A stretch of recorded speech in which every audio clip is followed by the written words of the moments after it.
আগামী ২৮শে মে বাংলাদেশ জাতীয়তাবাদী যুব দল, স্বেচ্ছাসেবক দল ও ছাত্র দলের উদ্যোগে তারুণ্যের রাজনৈতিক অধিকার প্রতিষ্ঠায় ঢাকা বিভাগীয় সমাবেশ সফল করার লক্ষ্যে নারায়ণগঞ্জ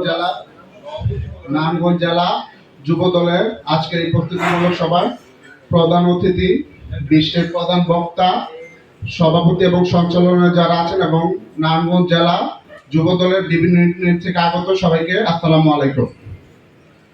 আমি একটা কথাই বলতে চাচ্ছি যে বিগত আপনার আওয়ামী ফ্যাসিস্ট সরকারের সময় আমরা নারায়ণগঞ্জ থেকে সর্বোচ্চ ভূমিকা পালন করছি বিভিন্ন সভা সমাবেশে, এবং ছাত্র দলের অনেক নেতৃবৃন্দ তখন ত্যাগ তিতিক্ষার শিকার হয়েছেন। আসলে আমি পল ভাইকে একটা অনুরোধ করব এবং কথা বলতে চাচ্ছি পল ভাইয়ের সামনে।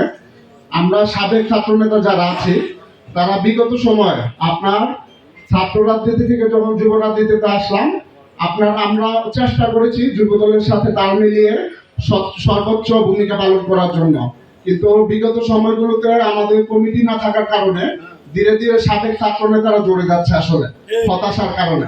তা আমি আমার জেলা যুব দলের আহ্বায়ক এবং জেলা যুব দলের সদস্য সচিব এবং পল ভাইয়ের মাধ্যমে সেন্ট্রালকে আমি অনুরোধ জানাচ্ছি যাতে খুব দ্রুততম সময়ে আমাদের এই আক্ষেপটা গোছানোর জন্য। আর ২৮শে মে এই প্রোগ্রামে আমরা ইনশাল্লাহ সর্বোচ্চ সংখ্যক সাবেক ছাত্র নেতা মিনিমাম ৫ থেকে ৬,০০০ পুরো ডিস্ট্রিক্ট থেকে আমরা লোক নিয়ে যাব, এবং সোনারগাঁ থেকে আমরা মিনিমাম ২ থেকে ২,৫০০ লোক নিয়ে যাবো ইনশাল্লাহ। যে সাবেক আমরা যারা ছাত্র দলে ছিলাম এখন যুব দল করছি।